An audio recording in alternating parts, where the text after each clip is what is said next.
In Lusaka, Zambia, the afternoon sun was warm but gentle as 62-year-old Mama Ruth walked slowly down the familiar street, a small woven basket of ripe mangoes in her hand.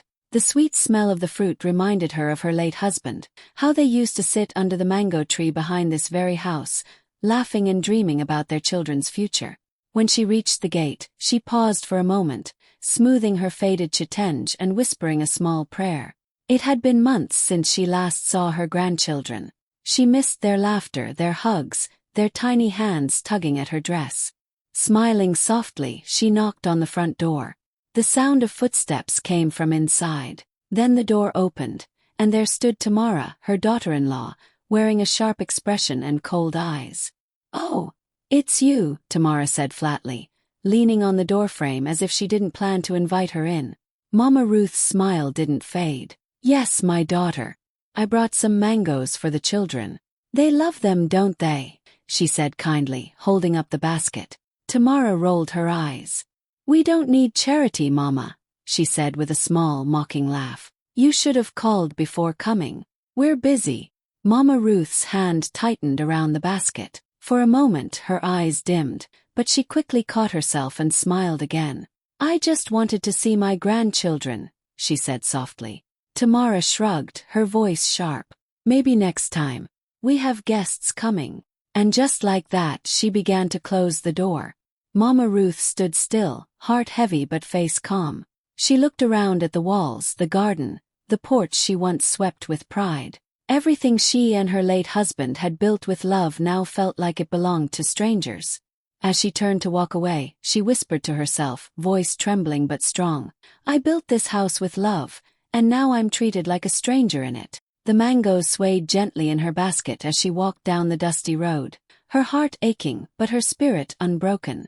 Something deep inside told her that this story was far from over. Mama Ruth sat quietly in the corner of the living room, her hands folded neatly in her lap, the faint smell of mangoes still clinging to her clothes. The house felt different, colder somehow, even though it was filled with expensive furniture and bright curtains. She looked around, remembering when this place was full of laughter, when Kelvin was just a boy chasing chickens in the yard, his feet always dusty, his smile always wide. A sudden sound broke her thoughts, tiny footsteps rushing toward her. "Grandma!" her grandson shouted joyfully, running straight into her arms. His laughter lit up the room, warm and innocent, just like old times. Mama Ruth hugged him tightly, her eyes glistening with tears. "My sweet boy," she whispered, kissing his forehead. But before she could even ask about school or his friends, Tamara's sharp voice cut through the moment. "Junior, go wash your hands right now," she snapped. "You don't know where she's been." The little boy froze, confused, then slowly pulled away from his grandmother's arms.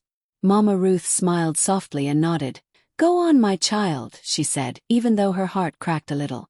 As he disappeared down the hallway, Tamara crossed her arms. "You really shouldn't just show up unannounced, Mama," she said coldly.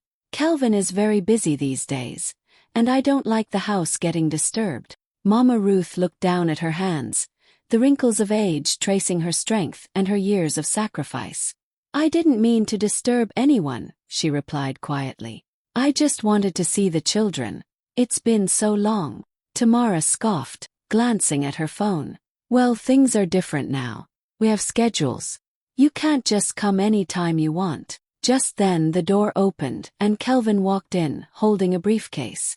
His eyes widened slightly when he saw his mother sitting there. "Mama," he said, voice uncertain. "You're here." Mama Ruth smiled with genuine warmth. "Yes, my son. I brought mangoes for the children, from the tree your father planted." Kelvin looked from his mother to his wife, his expression tightening. "Tamara told me you came without calling. You know how she gets when things are unplanned," he said carefully, trying to sound calm but clearly uncomfortable. Tamara gave him a small, satisfied glance and walked away, leaving them alone. "Mama, please," Kelvin said in a low voice, rubbing his forehead. "Don't upset her. She's been stressed lately." Mama Ruth's eyes softened, but her heart ached at his words. "I would never upset her, my son. I only came to see my family." He nodded quickly, eager to end the tension. "All right, Next time just call first, okay? She smiled faintly, though it didn't reach her eyes. Of course, my son. As Kelvin hurried off to his study, Mama Ruth sat in silence again. The house she once filled with joy now echoed with distance and pride. She could feel it. Her son was no longer the boy who ran into her arms. He had become a man who flinched at his wife's glare. Mama Ruth took a deep breath, forcing a gentle smile as she whispered to herself, "Some homes may look beautiful, but they've forgotten what love feels like."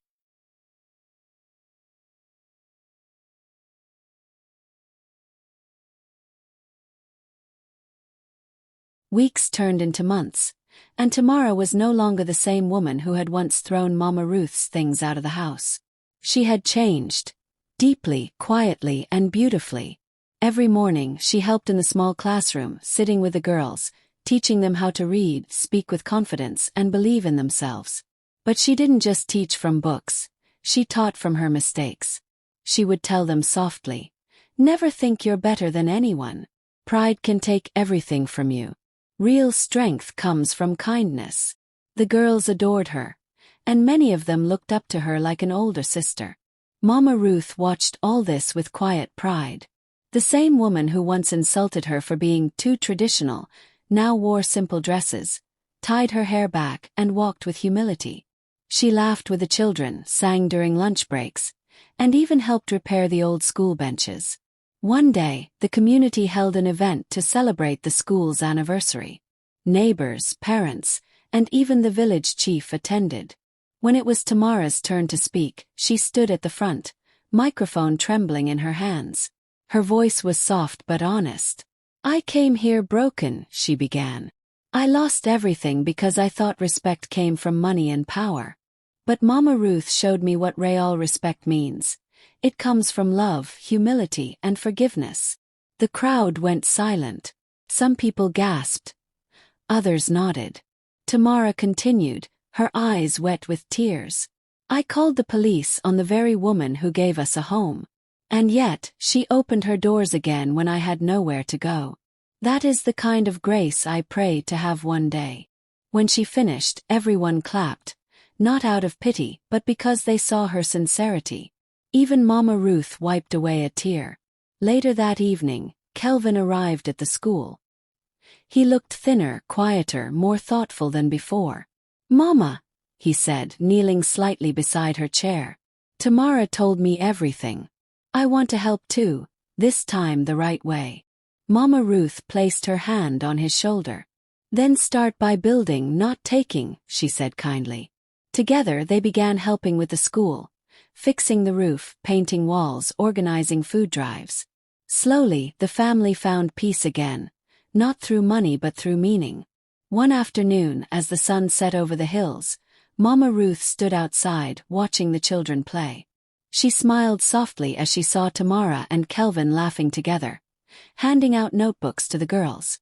The same house that once tore them apart had now become a place of healing, a reminder that grace can grow even from humiliation, and that sometimes losing everything is what teaches you how to love again. Months later, the sun was warm and bright as Mama Ruth walked slowly down the old familiar road. Her steps were steady, her heart light. When she reached the corner, she stopped. There it was, her old house. But it didn't look the same anymore. The gate was freshly painted, flowers bloomed by the door, and a new sign hung proudly above the entrance. The Ruth Learning Center for Women. Inside the yard, laughter filled the air. Tamara was sitting with a group of children, helping them read. Kelvin was fixing a small fence while chatting with some young boys. The same place that once held arguments and pain now echoed with hope and learning. Mama Ruth stood quietly at the gate, watching the transformation with tearful eyes. A reporter who had come to cover the story noticed her and hurried over. "Mama Ruth," he said warmly, "you built this place years ago, and now it's a center changing lives. But tell us, how did you find it in your heart to forgive them after everything that happened?" Mama Ruth looked at him, a soft smile spreading across her face. Her voice was calm and filled with wisdom as she replied, "Because sometimes the ones who hurt us aren't evil, they're just blind until truth opens their eyes." The reporter stood silent for a moment, moved by her words. In the background, the children began to sing a simple song about love and second chances. Mama Ruth turned to watch them, her eyes shining with quiet peace.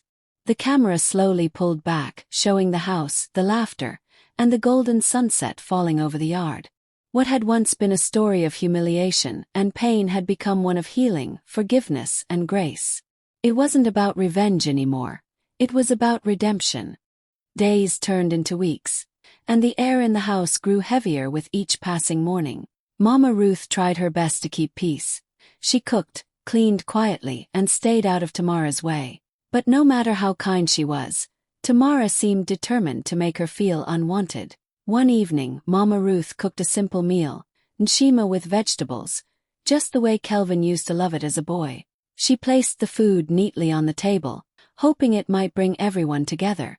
But before anyone could eat, Tamara walked in, sniffed the air and frowned. "What's this?" she said sharply. "It's nshima, my daughter," Mama Ruth said with a small, proud smile. "Fresh from the garden." "I thought." "You thought wrong," Tamara interrupted, grabbing the plate and dumping the food straight into the bin. "We don't eat that village stuff here." Mama Ruth froze, the sound of the food hitting the trash echoing louder than any insult. "But it's what your husband grew up on," she whispered softly. Tamara smirked. "Well, he's not a village boy anymore. This is the city. You need to stop living in the past." Mama Ruth said nothing. She just lowered her gaze, feeling a deep ache in her chest.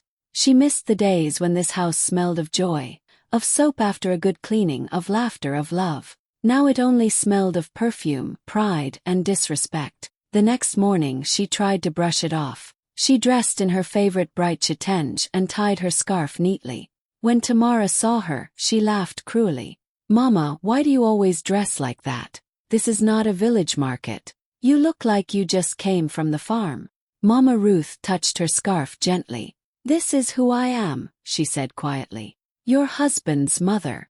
The woman who built this home." Tamara rolled her eyes. "Built? Please don't exaggerate. Kelvin and I worked hard for this house." Mama Ruth didn't argue. She just smiled sadly, her eyes glancing around the walls she once painted with her own hands, the same floors she had helped lay down when the house was nothing but bricks and dreams. But the final straw came one morning. Mama Ruth woke up to find her small suitcase packed and placed outside the front door. Her heart sank. For a long moment she stood there, staring at it, unable to breathe. Then the door swung open, and Tamara stood there, her voice sharp as a knife. "I said leave. You're not living here rent-free." Mama Ruth's lips trembled. "My daughter, I never." "I don't care," Tamara snapped. "You've overstayed your welcome. Go back to wherever you came from."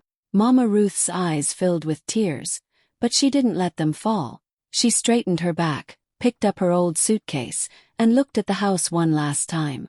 Every corner whispered memories. Her husband mixing cement, her laughter as they planted the mango tree, her joy when Kelvin took his first steps here. She whispered softly, almost to herself, "We built this house with our hands, with love, brick by brick." Tamara crossed her arms, frowning. "What did you say?" Mama Ruth looked at her calmly. "Nothing, my child," she said, walking away with quiet grace. But in her heart something stirred, a strength she hadn't felt in years.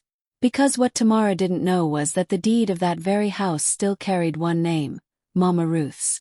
And soon, Tamara was going to learn that the woman she threw out wasn't just a guest. She was the true owner. Mama Ruth came back the next morning, hoping to talk things out calmly. She couldn't just leave everything behind without saying goodbye to her grandchildren. She stood at the gate for a few moments, clutching her small handbag, before quietly walking toward the front door. When Tamara saw her, her face twisted in anger. "You again," she snapped. "Didn't I tell you to leave?" Mama Ruth kept her voice calm. "I only came to speak with Kelvin. I don't want trouble, my daughter. I just need to see my son." Tamara's voice rose. "You don't belong here anymore. You're trespassing on my property." Mama Ruth frowned gently, her patience wearing thin for the first time. "Tamara, this house." But before she could finish, Tamara grabbed her phone furiously. "I'm calling the police," she shouted. "Let's see what they say about you sneaking in here like you own the place." Mama Ruth just stood there quietly, her eyes sad but steady. She had faced harder storms than this. Within minutes, 2 police officers pulled up in a white patrol car. The neighbors peeked through their windows, whispering, watching the scene unfold. Tamara rushed to them the moment they stepped out. "Officers! Thank God you're here," she said breathlessly. "This old woman refuses to leave my house. She's been causing trouble for days." The officers glanced at each other. One of them, a tall man with kind eyes, looked at Mama Ruth curiously. "Madam, may I have your name?" he asked politely. Mama Ruth folded her hands. "Ruth Mwale," she said softly. The officer blinked, his expression changing. "Wait, Mama Ruth, from the Ruth Foundation." Tamara rolled her eyes impatiently. "Who cares who she is? Just remove her from my property." But the officer ignored her and stepped closer to Mama Ruth. "Ma'am, are you the same Mama Ruth who built the girls' school in Kafui?" Mama Ruth nodded gently. "Yes, that's me." He turned to Tamara, now visibly confused. "Madam, can we see the ownership documents for this property?" Tamara crossed her arms. "I don't need to show you anything. This is our home. My husband and I live here." The officer took out his tablet, checking the property database. He scrolled for a moment, then stopped suddenly. His expression turned serious. Slowly he looked up at Tamara. "Madam, according to property records, this house is not registered under your name. It belongs to Mrs. Ruth Mwale." For a second the whole world went silent. Even the birds seemed to stop singing. Tamara's mouth opened, but no words came out. Kelvin, who had just arrived from work, froze at the gate, hearing everything. His face turned pale. "Mama, is that true?" he whispered. Mama Ruth nodded quietly. "Yes, my son. Your father and I built this house with our own hands. I let you live here because I wanted you to have a home, but I never transferred the deed." Tamara's face turned red, her voice trembling. "No, no, that can't be." But the truth stood between them, solid, undeniable. The same house she had claimed as her own never stopped belonging to the woman she had humiliated. Mama Ruth looked at the officers and said softly, "There's no need for trouble, officers. I'm not here to fight. I just wanted to remind my children where they came from." The kind-eyed officer nodded respectfully. "Understood, Mama Ruth." As the officers walked back to their car, Tamara stood frozen, shame burning in her chest. The neighbors whispered louder now. Kelvin couldn't even look at his mother. Mama Ruth adjusted her scarf, her voice calm but powerful. "Respect doesn't cost money, my daughter. But the lack of it can cost you everything." Then she turned and walked away, her dignity shining brighter than ever. Tamara's face went pale.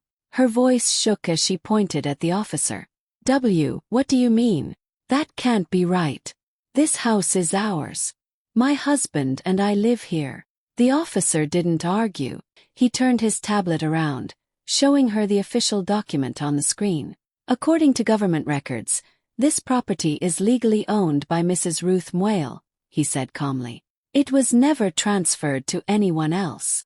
Tamara's lips trembled. No, there must be a mistake. "Kelvin, tell him," she cried, turning toward her husband. But Kelvin stood there like a statue, the color draining from his face.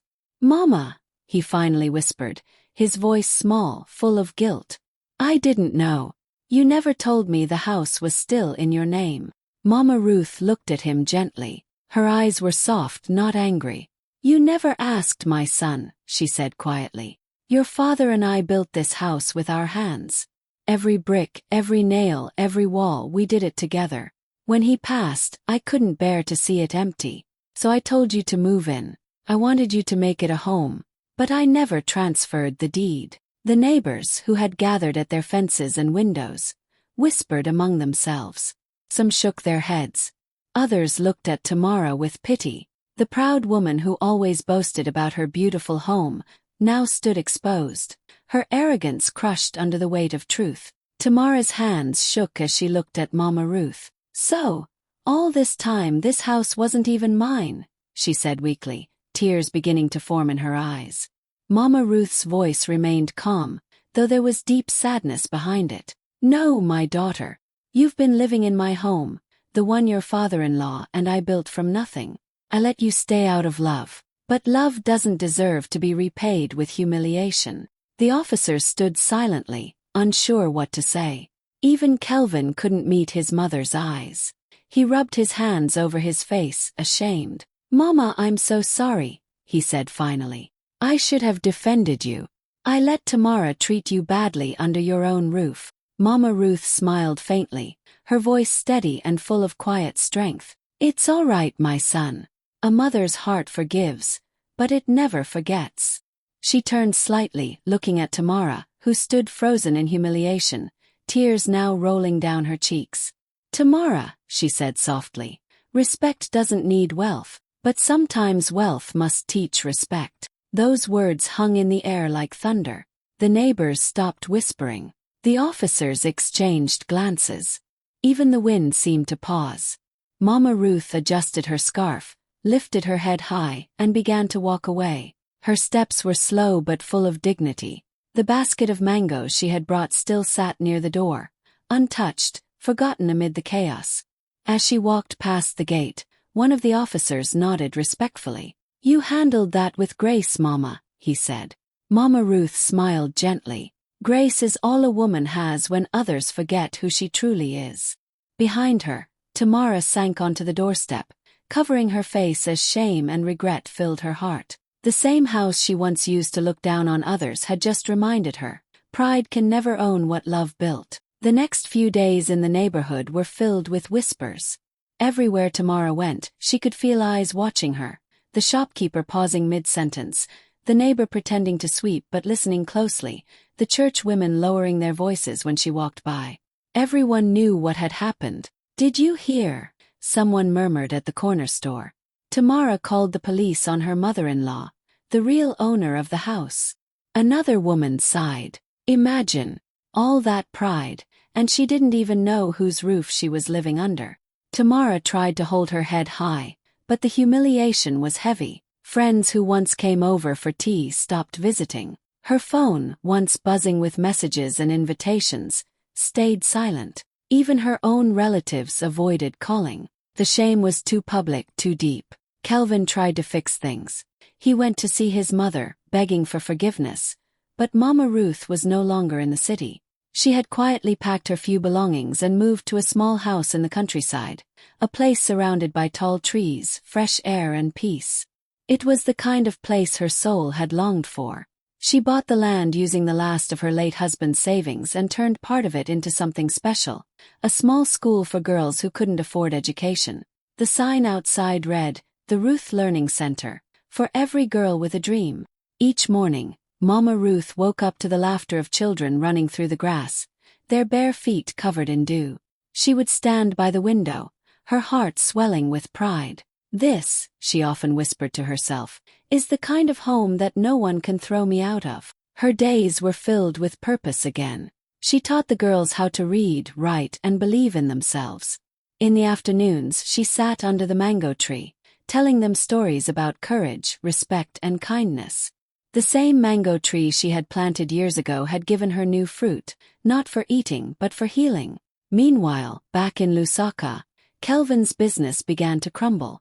Clients pulled away, bills piled up, and his savings disappeared faster than he could manage.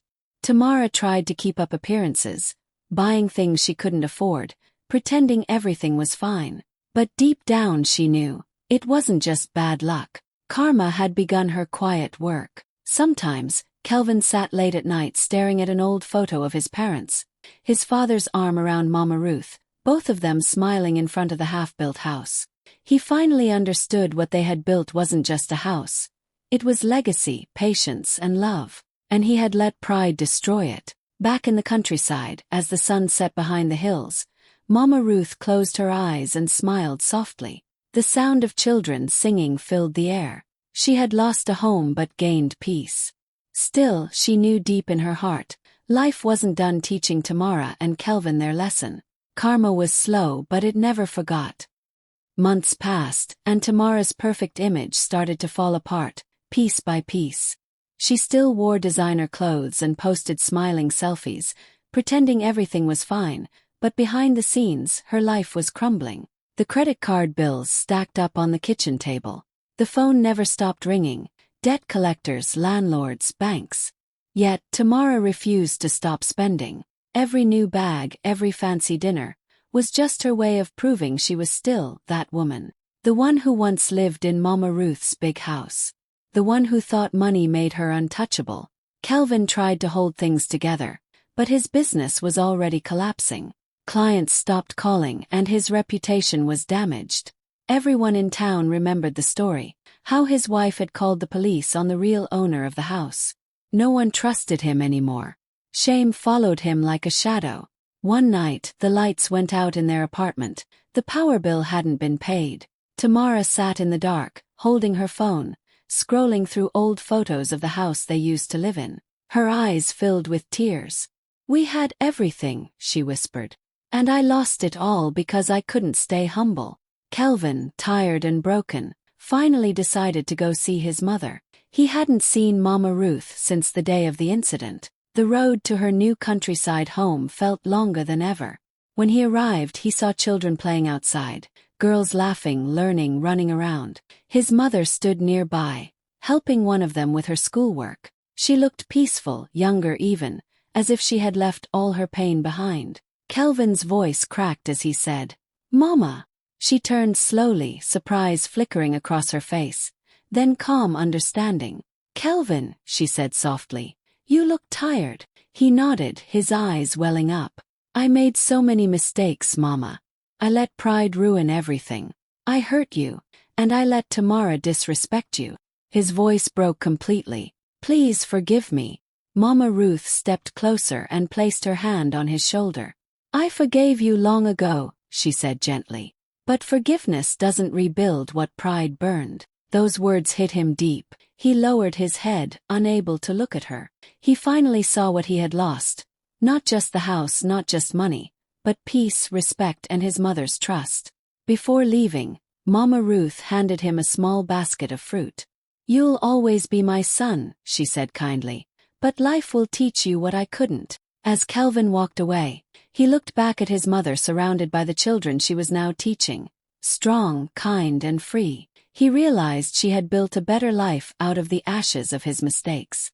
And for the first time in years, he truly understood what it meant to lose everything, and to deserve it. It was a cold, rainy evening when Mama Ruth heard a knock on her gate. The wind howled, the rain poured, and when she stepped outside, she saw a figure standing there, drenched from head to toe. It took her a moment to recognize the face behind the smeared mascara and soaked hair. It was Tamara. Her clothes clung to her skin, and her eyes were swollen from crying. "Please, please, Mama Ruth," she sobbed. "I have nowhere else to go." Kelvin left. "I lost everything, the house, the car, even my friends. Nobody wants to help me." Her voice broke into small, shaking gasps. "I was wrong. I was so wrong." Mama Ruth stood still for a long time, the rain dripping from her umbrella. She remembered every insult, every proud look, every time Tamara had made her feel small in her own home. But she also saw something different now, a broken woman who finally understood pain. With a slow breath, Mama Ruth unlocked the gate. "Come in, child," she said softly. "I will not let you suffer. But listen carefully. Under my roof, you will learn to serve before you command." Tamara nodded through her tears, whispering, "Yes, ma'am." The first few days were hard. Tamara, who once bragged about her expensive clothes and fancy life, now woke up early to help in the school kitchen. She scrubbed pots, washed dishes, and served food to the girls Mama Ruth taught. Her soft hands became rough, her back ached, and some nights she cried silently in the small guest room Mama Ruth had given her.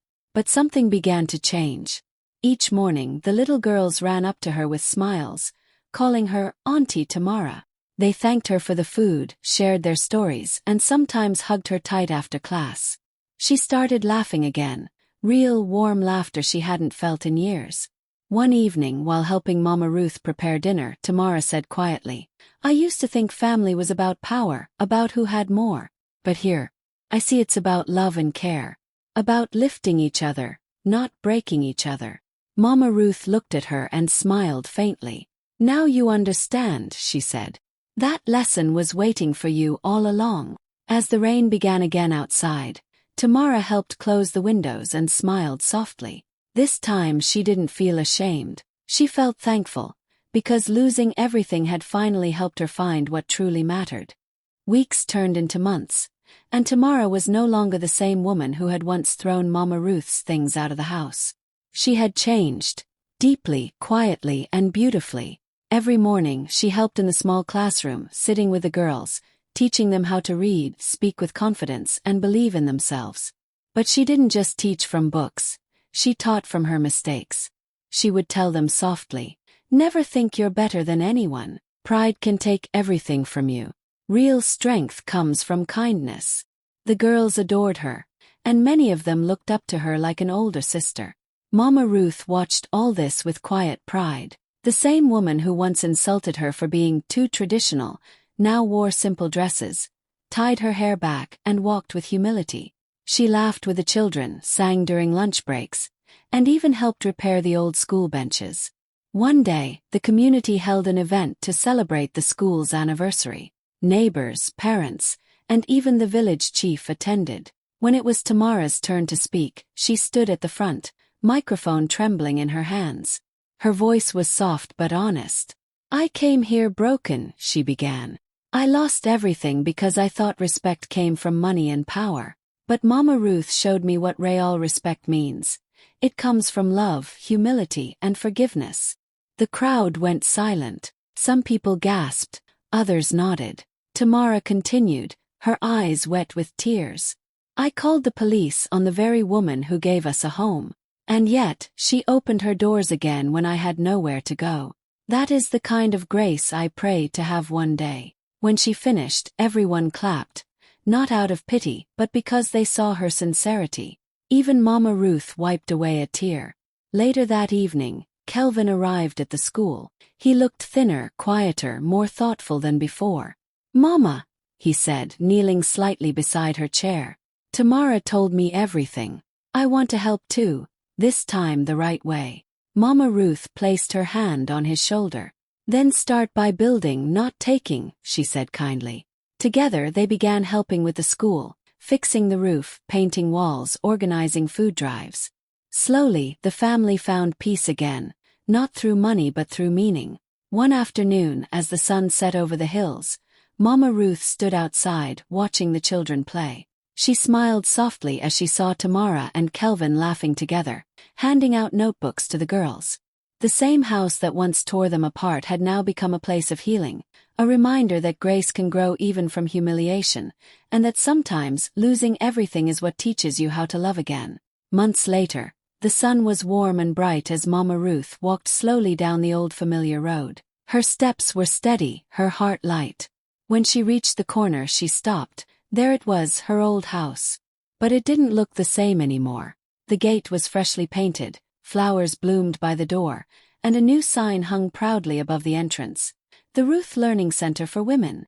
Inside the yard, laughter filled the air. Tamara was sitting with a group of children, helping them read. Kelvin was fixing a small fence while chatting with some young boys. The same place that once held arguments and pain now echoed with hope and learning. Mama Ruth stood quietly at the gate, watching the transformation with tearful eyes. A reporter who had come to cover the story noticed her and hurried over. "Mama Ruth," he said warmly, "you built this place years ago, and now it's a center changing lives. But tell us, how did you find it in your heart to forgive them after everything that happened?" Mama Ruth looked at him, a soft smile spreading across her face.